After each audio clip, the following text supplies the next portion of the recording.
ভাই এমন কথা হচ্ছে যে ভাই আমি হচ্ছে যে ওনাকে হচ্ছে যে জাস্ট শুধু আবেগের বসে আমার যে ফোনটা হারাইছে ভাই, মানে টিউশনি করে যে ফোনটা কিনি ভাই।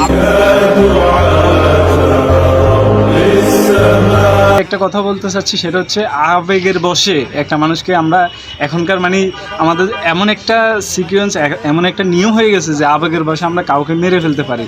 যে আমরা এমন 2024 সালে এসে দেশটা স্বাধীন হওয়ার পরে দ্বিতীয়বার আমরা এখন আবেগের বশে মানুষকে মানে মারার চেষ্টা করতেছি, মানুষকে মেরে ফেলতেছি, অলরেডি মানে মানুষকে মেরে ফেলতেছি।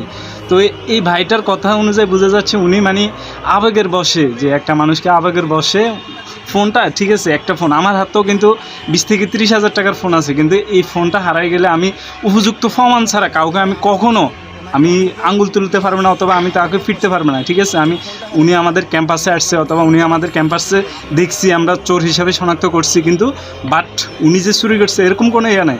এখন ওনাকে এইভাবে মারধর করে তোফাজ্জল ভাইকে এইভাবে ফিডে মারে ফেলাটা আপনাদের কতটা যৌক্তিক? যে একটা ফোনের জন্য আপনি নিজেই বলতেছেন যে আবেগের বশে, আবেগ দিয়ে জীবন চলে। আপনি একজন স্টুডেন্ট মানুষ হওয়ার শর্ত যদি আপনি বলেন এটা, তাহলে জাতি কখনো মেনে নেবে? জাতি কখনো মেনে নেবে না।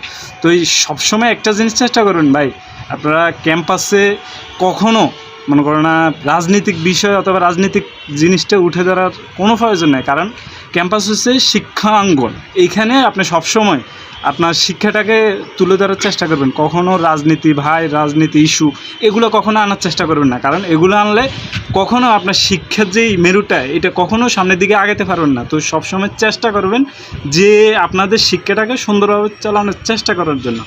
ভালো লাগলে অবশ্যই শেয়ার করবেন। সবাই ভালো থাকবেন। আসসালামু আলাইকুম।